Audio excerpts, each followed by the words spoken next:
बदलते भारत की शान।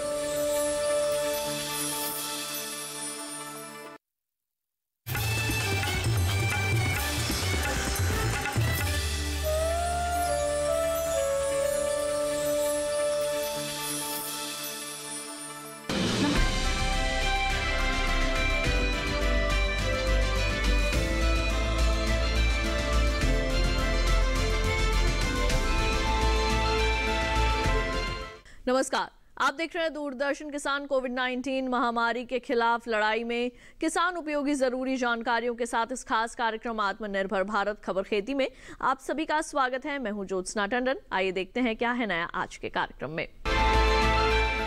केंद्रीय मंत्रिमंडल ने विपणन सीजन 2022-23 के संबंध में रबी फसलों के लिए न्यूनतम समर्थन मूल्य को बढ़ाने की मंजूरी दी। मुख्यमंत्रियों कृषि मंत्रियों की बैठक में बोले केंद्रीय कृषि एवं किसान कल्याण मंत्री नरेंद्र सिंह तोमर। 1 लाख करोड़ रुपए का कृषि अवसंरचना फंड राज्यों के लिए बड़ा अवसर। उत्तर प्रदेश में 30,000 हेक्टेयर में लगेगा ड्रिप सिंचाई संयंत्र। सरकार का बेरोजगार ग्रामीण युवा पशुपालकों के जीवन स्तर को बेहतर बनाने पर ध्यान।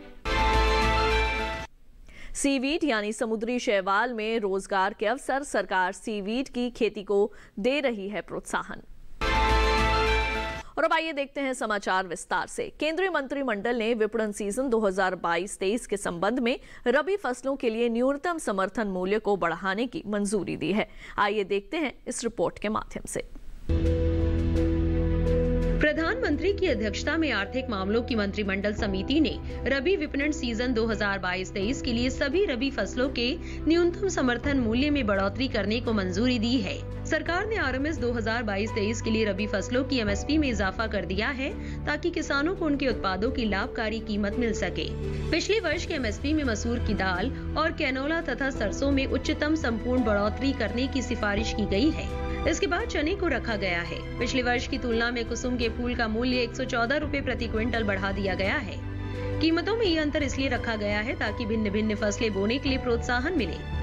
आरएमएस 2022-23 के लिए रबी फसलों की एमएसपी में बढ़ोतरी केंद्रीय बजट 2018-19 में की गई घोषणा के अनुरूप है, जिसमें कहा गया कि देश भर के औसत उत्पादन को मद्देनजर रखते हुए एमएसपी में कम से कम 1.5 गुना इजाफा किया जाना चाहिए ताकि किसानों को तर्कसंगत और उचित कीमत मिल सके। किसान खेती में जितना खर्च करता है उसके आधार पर होने वाले लाभ का अधिकतम अनुमान किया गया है। इस संदर्भ में गेहूं, कैनोला व सरसों में लाभ होने का अनुमान है। इसके अलावा दाल 79%, चना 74% और जौ 60% व कुसुम के फूल 50% के उत्पादन में लाभ होने का अनुमान है। पिछले कुछ वर्षों से तिलहन, दलहन, मोटे अनाज के न्यूनतम समर्थन मूल्य में एकरूपता लाने के लिए संयुक्त रूप से प्रयास किए जाते रहे हैं ताकि किसान इन फसलों की खेती अधिक रकबे में करने के लिए प्रोत्साहित हो। इसके लिए वे बेहतर प्रौद्योगिकी और खेती के तौर तरीकों को अपनाएं ताकि मांग और आपूर्ति में संतुलन पैदा हो। किसानों एवं कृषि क्षेत्र के समग्र विकास के लिए मुख्यमंत्रियों कृषि मंत्रियों की बैठक में कृषि एवं किसान कल्याण मंत्री श्री नरेंद्र सिंह तोमर ने कहा कि प्रधानमंत्री के नेतृत्व में आत्मनिर्भर भारत अभियान के अंतर्गत घोषित 1 लाख करोड़ रुपए का कृषि अवसंरचना फंड राज्यों के लिए बहुत बड़ा अवसर है। इतना फंड पहले कभी भी नहीं दिया गया। राज्य आधिकारिक प्रोजेक्ट्स के जरिए इसका लाभ उठाएंगे। आइए देखते हैं इस पर एक रिपोर्ट।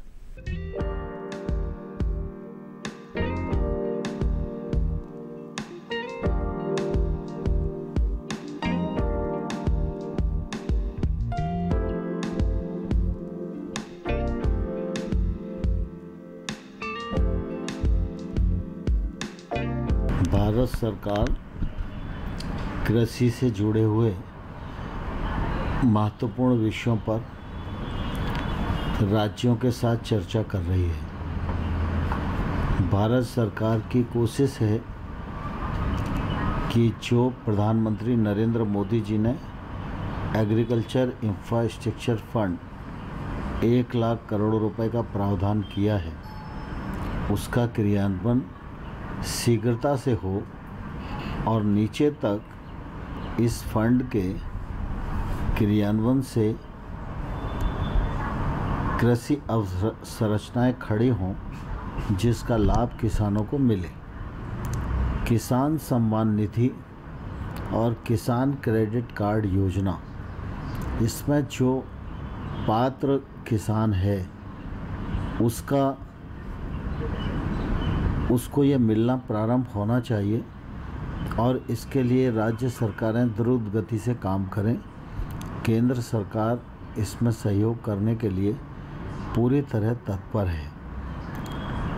पारदर्शी व्यवस्था हो, कृषि के साथ ज्ञान, विज्ञान और तकनीक तीनों जुड़ें और उनके उपयोग से किसान की ताकत बढ़े, किसान तक सब प्रकार की सूचनाएं पहुँचें, किसान महंगी फसलों की ओर आकर्षित हो और किसान ठीक प्रकार से टेक्नोलॉजी का उपयोग करके खड़ा हो सके और केंद्र सरकार और राज्य सरकार की जो योजनाएं हैं, हर योजना का लाभ किसान को मिल सके।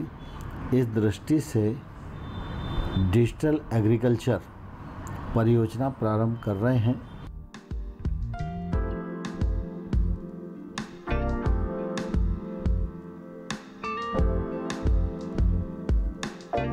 भारत सरकार लगातार प्रयास कर रही है कि देश का किसान आत्मनिर्भर बने। इसी दिशा के अंदर जो एग्रीकल्चर इंफ्रास्ट्रक्चर फंड है, जो 1 लाख करोड़ रुपए का एग्रीकल्चर इंफ्रास्ट्रक्चर है, उसका उपयोग कैसे हो और आम व्यक्ति जहां पर इसका उपयोग किया जा सके, तो फार्म गेट इंफ्रास्ट्रक्चर हो, चाहे प्रोसेसिंग हो, चाहे उसके लिए वेयर हाउस, कोल्ड स्टोरेज, इन सभी के लिए इसमें प्रावधान किया गया है। तो राज्य के मुख्यमंत्रियों के साथ में चर्चा हुई कि जो पैसा है वो तुरंत किसानों को अवेलेबल हो और इस दृष्टि से, और दूसरा कि पाम ऑयल, जो आज देश के अंदर तेल की कमी है और लगभग हम 85,000 करोड़ का तेल का इंपोर्ट करते हैं, तो तेल के क्षेत्र में भारत आत्मनिर्भर बने, इस दृष्टि से भी पाम ऑयल तेल को लेकर योजना बनी है। उसके लिए अलग से बजट का प्रावधान किया गया है और मिशन पाम ऑयल के तहत इसके अंदर काम किया जा रहा है और विशेषकर नॉर्थ ईस्ट के क्षेत्र है उनको विशेष सहायता दी जा रही है कि इस पाम ऑयल के या तेल के तिलहन के अंदर और दलहन के अंदर हम आत्मनिर्भर बने। किसानों की उत्पाद को अधिक से अधिक एक्सपोर्ट कैसे किया जाए, इसके लिए भी सरकार प्रयास कर रही है और ताकि किसान को अधिक रेट मिले। और केसीसी के माध्यम से भी जो किसानों को किसान क्रेडिट कार्ड है, किसान क्रेडिट कार्ड भी जो आज मुझे बताते हुए प्रसन्नता है कि कोरोना के समय के अंदर भी लगभग 2.35 करोड़ किसानों को केसीसी दी गई है, नए किसानों को।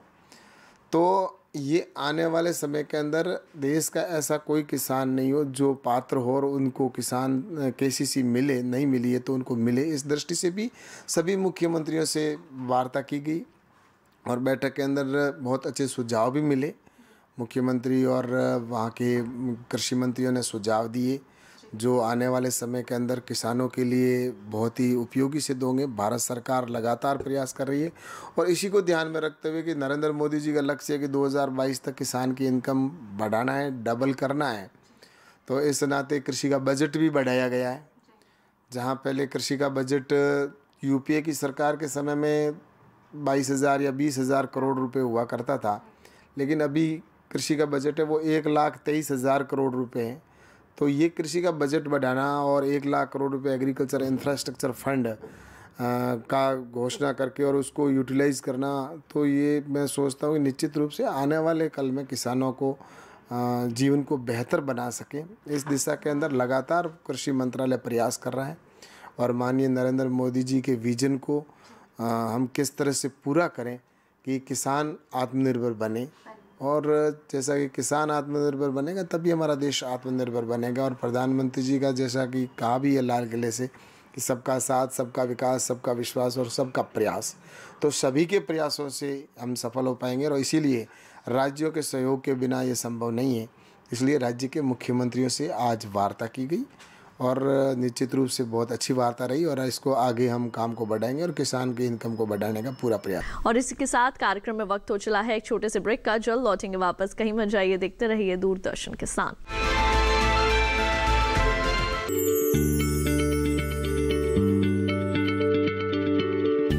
क्या आप किसी बीमारी से परेशान हैं? चाहते हैं डॉक्टर की सलाह? तो हम हैं आपके साथ, बताएंगे आपको जीने की राह।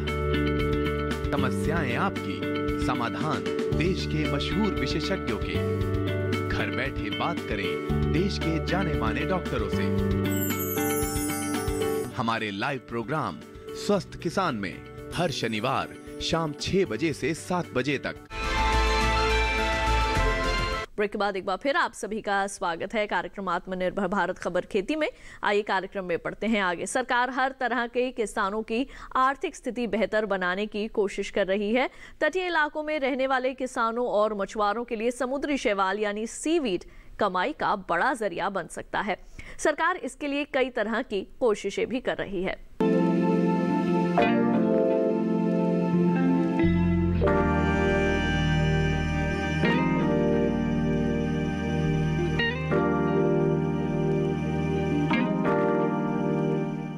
समुद्री शैवाल दुनिया भर में पाया जाता है।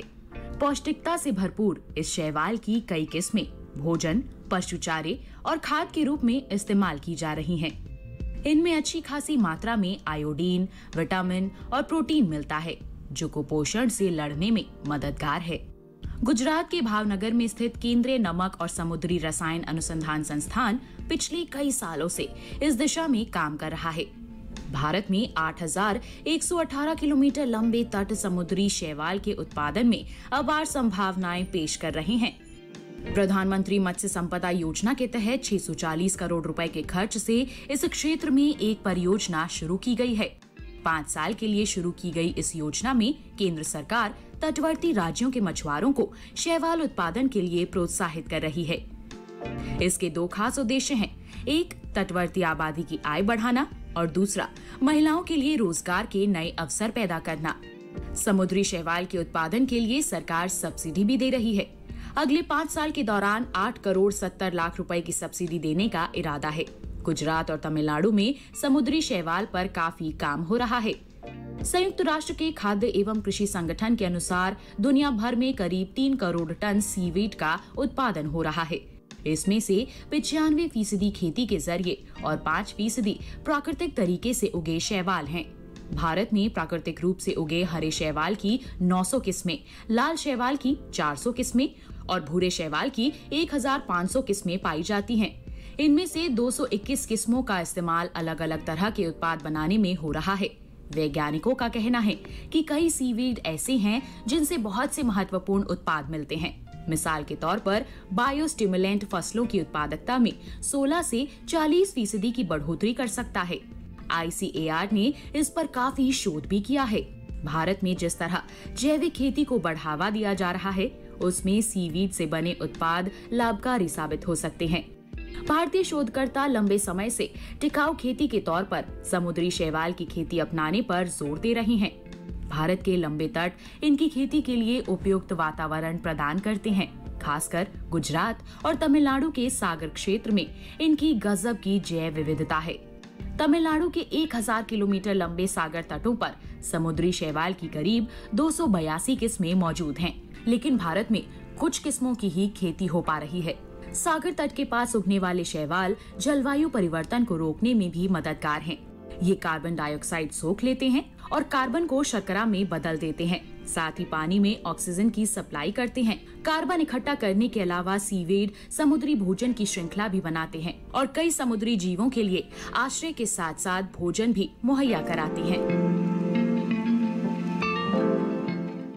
देश में सिंचाई के जरिए एक एक बूंद का उपयोग करने की दिशा में कई पहल की जा रही है। इससे न सिर्फ जल संरक्षण हो रहा है, बल्कि कम पानी वाले इलाकों में भी फसल को भरपूर मात्रा में पानी मिल रहा है। उससे उत्पादन को भी बढ़ाया जा सकता है। यूपी गन्ना विकास विभाग 30,000 हेक्टेयर गन्ना क्षेत्र में ड्रिप सिंचाई संयंत्र स्थापित करेगा। आइए देखते हैं इस पर एक खास रिपोर्ट। हमारे जीवन में पानी का पहला रिश्ता खेती बाड़ी से रहा है और आज भी है। हमारी धरती से जल का स्तर लगातार नीचे जा रहा है। जल संकट से निपटने के लिए ज्यादातर देश उचित कार्य कर रहे हैं। हमारे प्रधानमंत्री नरेंद्र मोदी भी किसानों को जल का महत्व बता चुके हैं और किसानों से खेती बाड़ी में जल की बर्बादी को रोकने के उचित प्रयास करने का आग्रह कर चुके हैं। प्रधानमंत्री की दूरदर्शी सोच को आगे बढ़ाते हुए अब उत्तर प्रदेश में गन्ना विकास विभाग ड्रिप सिंचाई के जरिए किसानों को बड़ी राहत देने की कोशिश में लगा है। यूपी गन्ना विकास विभाग सत्र 2021-22 में 30,000 हेक्टेयर गन्ना क्षेत्र में ड्रिप सिंचाई संयंत्र स्थापित करेगा। इससे किसानों को सिंचाई जल की बचत होगी और उपज में बढ़ोतरी भी होगी। ड्रिप सिंचाई के जरिए सिंचाई जल के उपयोग में 50 से 60% पानी की बचत होगी। कोरोना काल में चीनी मिलों का संचालन हो या फिर गन्ना किसानों को समय पर भुगतान, प्रदेश सरकार किसानों को सहूलियत देने के साथ उनकी आमदनी बढ़ाने का काम कर रही है। गन्ना विकास विभाग ड्रिप सिंचाई के जरिए पानी बचाने की तकनीक से किसानों को समृद्ध बनाने जा रहा है। गन्ना विकास विभाग के अनुसार ड्रिप सिंचाई योजना के लिए प्रदेश के 2566 किसानों का चयन किया गया है, जिनको इसका लाभ दिया जाएगा। ड्रिप सिंचाई के जरिए सिंचाई जल के उपयोग में 50 से 60% पानी की बचत होगी। इस तकनीक से एक और बड़ा लाभ ये भी होगा कि इससे भूगर्भ जल के दोहन में काफी कमी आएगी। पेराई सत्र 2021-22 में 30,000 हेक्टेयर गन्ना क्षेत्र में ड्रिप सिंचाई संयंत्र लगाए जाने की योजना है। इसके बाद योजना का दायरा बढ़ा दिया जाएगा। इस योजना से छोटे गन्ना किसानों को काफी अच्छा फायदा मिलेगा और गन्ना खेती से उनकी आमदनी में इजाफा होगा। सिंचाई में पानी की एक एक बूंद का प्रयोग करने के लिए सरकार ने प्रधानमंत्री कृषि सिंचाई योजना चलाई है, जिसके अंतर्गत सिंचाई की आधुनिक तकनीकों का इस्तेमाल करने पर जोर दिया गया है और पानी को पौधों की जड़ों पर बूंद बूंद करके टपकाया जाता है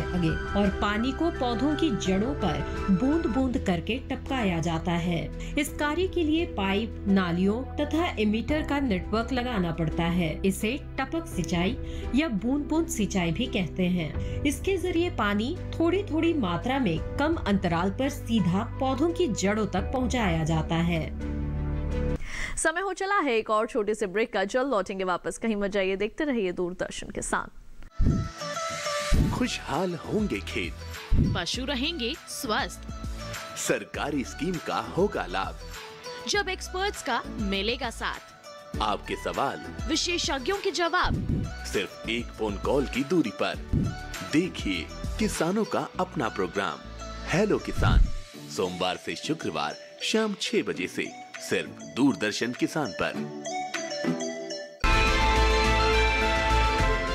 ब्रेक के बाद एक बार फिर आप सभी का स्वागत है। आइए कार्यक्रम में बढ़ते हैं आगे। खाद्य प्रसंस्करण उद्योग मंत्रालय द्वारा 6 सितंबर से 12 सितंबर 2021 तक फूड प्रोसेसिंग सप्ताह मनाया जा रहा है, जिसके तहत मंत्रालय द्वारा कई कार्यक्रमों का आयोजन किया जा रहा है। आइए दिखाते हैं इस पर आपको एक विशेष रिपोर्ट।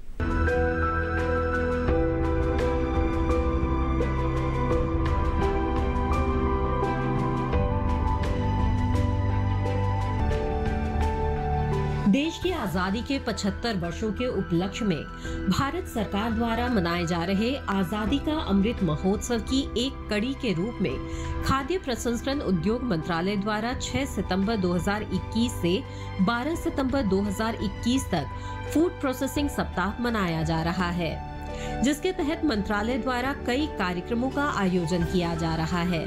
पीएमएफएमई योजना के तहत मंत्रालय एवं कृषि विभाग द्वारा एक जिला एक उत्पाद पर आधारित वर्कशॉप का आयोजन किया गया। इसी कड़ी में छत्तीसगढ़ राज्य में स्वयं सहायता समूहों के 311 सदस्यों को पीएमएफएमई योजना के तहत सीड कैपिटल के रूप में 1.06 करोड़ रुपयों की सहायता राशि एसआरएलएम की 12 जिला परियोजना प्रबंधन इकाई को हस्तांतरित की गई। वीडियो कॉन्फ्रेंसिंग के माध्यम से खाद्य प्रसंस्करण उद्योग मंत्री पशुपति कुमार पारस एवं राज्य मंत्री प्रहलाद सिंह पटेल द्वारा असम, गुजरात और कर्नाटक राज्य में 5 खाद्य प्रसंस्करण परियोजनाओं का शुभारंभ किया गया। इन 5 परियोजनाओं की कुल लागत लगभग 124.44 करोड़ रुपए है और मंत्रालय द्वारा इन परियोजनाओं को 28.02 करोड़ रुपयों का अनुदान दिया गया है। इसके साथ ही इन सभी परियोजनाओं द्वारा प्रत्यक्ष रूप से लगभग 270 और अप्रत्यक्ष रूप से 550 लोगों को रोजगार मिलेगा। वह 7,700 किसान इससे लाभान्वित होंगे। अपने संबोधन में खाद्य प्रसंस्करण उद्योग मंत्री पशुपति कुमार पारस ने कहा कि प्रधानमंत्री किसान संपदा योजना की शुरुआत खाद्य प्रसंस्करण क्षेत्र की आवश्यकता को ध्यान में रखते हुए वर्ष 2016-17 में की गई थी। इस योजना का मुख्य उद्देश्य खाद्य प्रसंस्करण गतिविधियों के क्लस्टर आधारित विकास को बढ़ावा देना है। इसे एक व्यापक पैकेज के रूप में भी देखा जा सकता है, जिसके परिणाम स्वरूप खेत से खुदरा दुकानों तक कुशल आपूर्ति श्रृंखला प्रबंधन के साथ आधुनिक अवसंरचना का निर्माण होगा। उन्होंने कहा कि ये सरकार की सर्वोच्च प्राथमिकताओं में से एक है। कृषि उत्पादों के लिए बेहतर आय प्रदान करने और रोजगार सृजित करने के लिए सरकार का खाद्य प्रसंस्करण उद्योग को प्रोत्साहित करने का पूरा जोर है। सभी प्रमोटर्स को बधाई देते हुए राज्य मंत्री प्रहलाद सिंह पटेल ने कहा कि किसान को वही स्थानीय उत्पादन का सही मूल्य मिलकर उसका वहीं के वहीं प्रयोग हो जाए और वो प्रोसेस होकर देश दुनिया में जाए, तो ये एक आदर्श स्थिति है। तो आज के आत्मनिर्भर भारत खबर खेती कार्यक्रम में बस इतना ही। आप हमारे इस कार्यक्रम को सिर्फ एक QR कोड को स्कैन करके भी देख सकते हैं या फिर दूरदर्शन किसान के YouTube चैनल पर भी आत्मनिर्भर भारत के सभी प्रसारित कार्यक्रम दोबारा देखकर कृषि और ग्रामीण क्षेत्र से जुड़ी नई नई जानकारियां प्राप्त कर सकते हैं। फिलहाल के लिए दीजिए इजाजत, लेकिन आप सभी अपना रखिए ख्याल। देखते रहिए दूरदर्शन किसान। नमस्कार।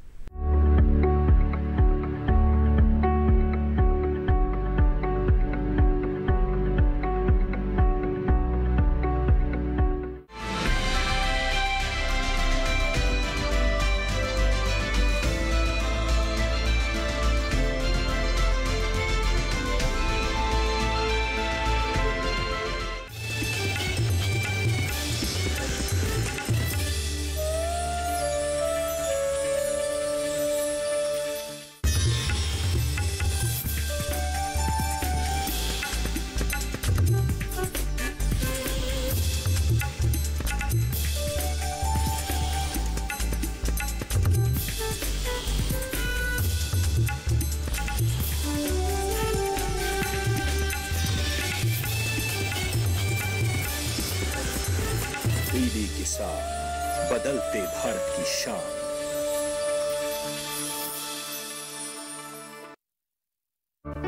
मौसम खबर के प्रायोजक थे agriculture insurance company of India limited. संपन्न भारत की पहचान, बीमित फसल, खुशहाल किसान।